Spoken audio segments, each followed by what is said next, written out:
ass. Specifically, video game ass. And Stellar Blade has a whole lot of ass. Because she got a great ass! Now, for those of you that are unfamiliar with Stellar Blade, it's an upcoming story-driven action-adventure game from Korean developer Shift Up, scheduled for release on April 26th of this year. On the surface, it looks similar to one of the other games which features a lot of ass, which is Nier Automata. I promise I'm not going to keep making this joke for the rest of the video, but still, today I want to dive into all of the information that we have on the game and see what Stellar Blade has to offer, so sit back, relax, and enjoy. Stellar Blade is a sci-fi action game, and it begins on a post-apocalyptic Earth, where the Nativa, our main antagonist of the game, have pretty much decimated the planet. Cities are in ruins, it looks pretty banged up and pretty much in ruins, and humans are forced to venture off-world to a different colony. This is where Eve comes in, our main protagonist, and is a member of the 7th Airborne Squad,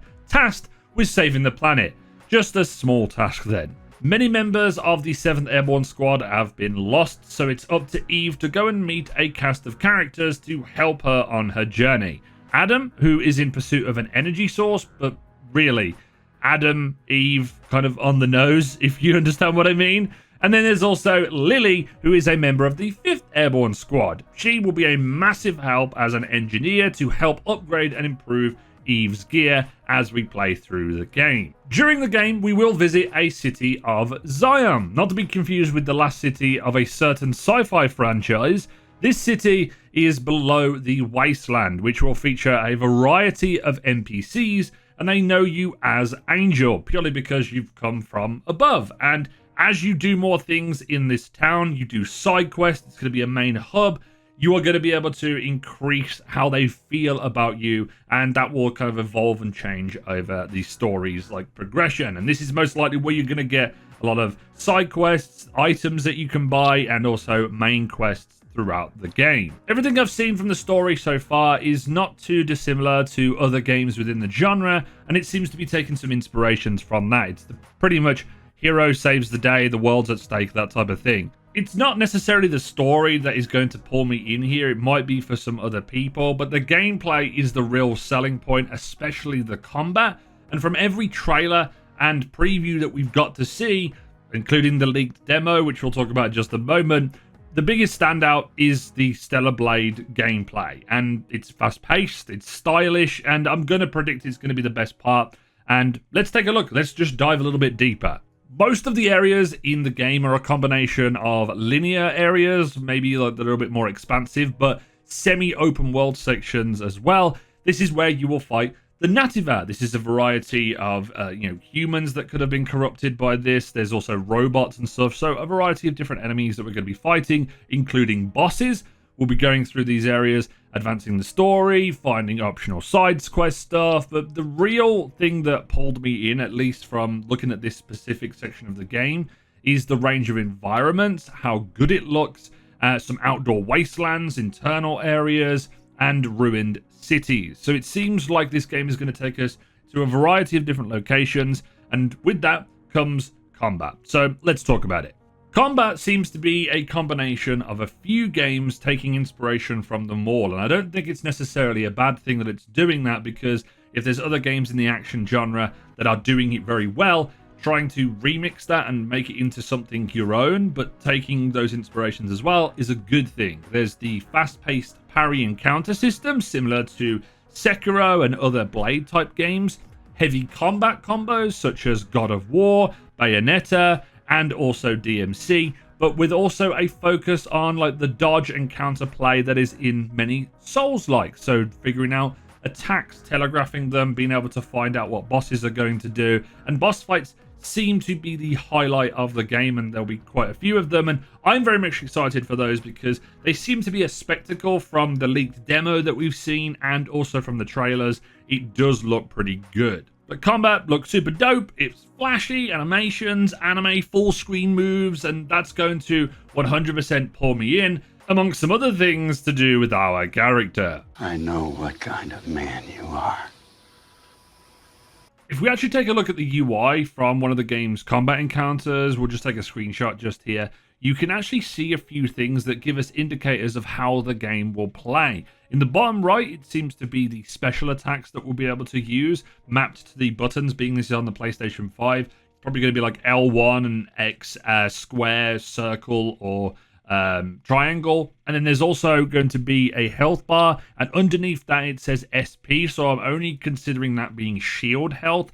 And there's two other abilities, and from the accidental leaked demo, there was something that says beta skill, which I think is the resource that will allow you to do the abilities on the right hand side of the bottom. So that will be like an indicator as well, so you can maybe store them up and do more damage if you have more resource. That's only a little bit of speculation, but yeah, pretty good stuff.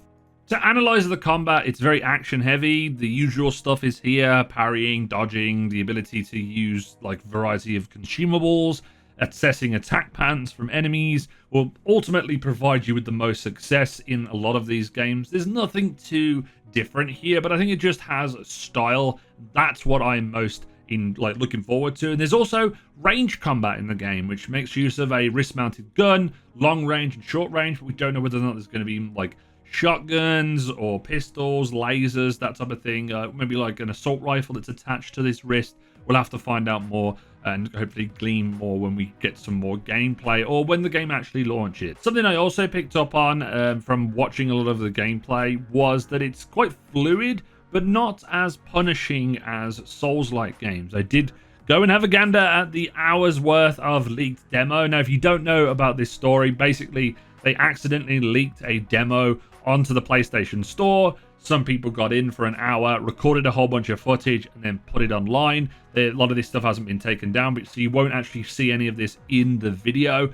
But from what I saw, it's pretty cool, and it looks very different. It reminds me of quite a few different games, and from the boss fight clips and from the gameplay I saw, it looks awesome. I can't keep trying to sell people on this game because it's already sold for me, and I'm sure the boss fights are going to be the best part of the game and the best challenge for players. And fear not, the challenges that you will be facing will be adjustable. There is adjustable difficulties that can be changed at any point, so if you want to just have a relaxing, fun time and engage with the game the way you want to, then that's fine. Or you can turn it up to the highest and get absolutely beaten the crap out of to high hell, then go and do that. Be my guest. That's entirely how you want to play the game. There also looks to be an extensive skill tree with upgrade paths that we'll obviously unlock as we play through the game. Like the side quests that we're going to do will most likely give us some XP, keep defeating enemies, all that usual stuff, and hopefully there's like a max level, and there's a variety of things, and they're meaningful when we actually unlock them, so it means that combat is a lot better because we have gone down those specific skill trees, and it makes it worth it, because sometimes some games just throw in skill trees for the sake of having them, but if it's meaningful, I think this will be great in terms of like the loop of combat that we will be able to improve by obviously upgrading our skill trees.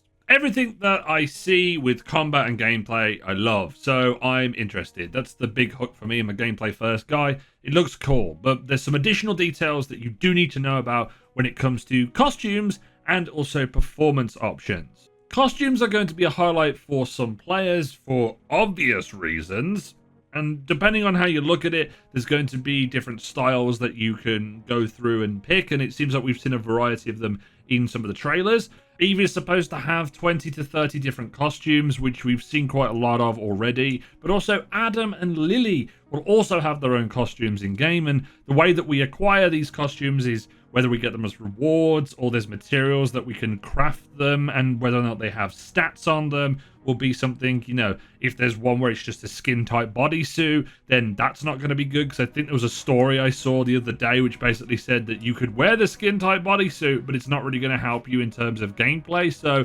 that's at least neat. But if you want to be super horny but you want to play the game, then it's entirely up to you.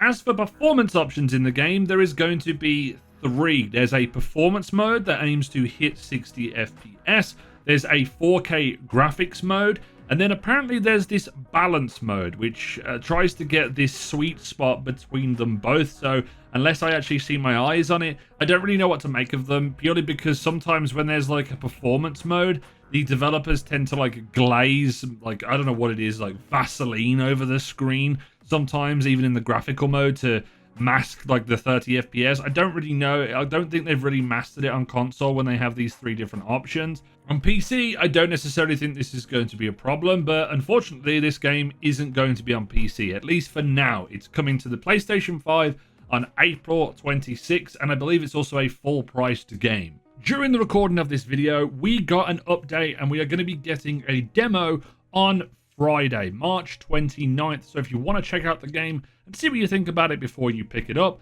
then this is going to be the time. There's also going to be transferable save data, so if you play the demo and then continue to buy the full game, then your data will transfer over, so you can already get an early start. You can bet your ass I'm going to be making a video on this when I get my hands on the demo. As for me, I like the combat, the story. I've seen a lot of this type of stuff before. I'm interested to see the set pieces, and I'm very much a gameplay first guy. I always mention this. If the gameplay is tight and the graphics are somewhat decent, the story is like at least coherent and it has some fun moments, then I will probably enjoy the game. And if any of those are like turned up to 11 and are very good and they mesh well together, then the game should be pretty good. I'm excited for this because it seems like not necessarily a successor, but it's taken a lot of inspiration from Nier Automata, and then obviously other games within the action genre. I wouldn't really say this game is a Souls-like, purely because there's bosses in the game. There was bosses before Souls games in games like this. So I just think it's just an action-adventure type game, like more of a fast-paced action game, and that's why I'm interested. And it's also in a sci-fi universe, and there's also a really hot lady in it. So, like, call me out on that, but I'm interested in Stellar Blade. But that's all I really have time for in today's video. The information that we have, I'll maybe do an update on this if we get a demo, or there's some more information that is quite tangible. But as always, if this video has been helpful, leave a like on it, subscribe if you're new, and as always, this has been Jimbo, and I'll see you guys next time.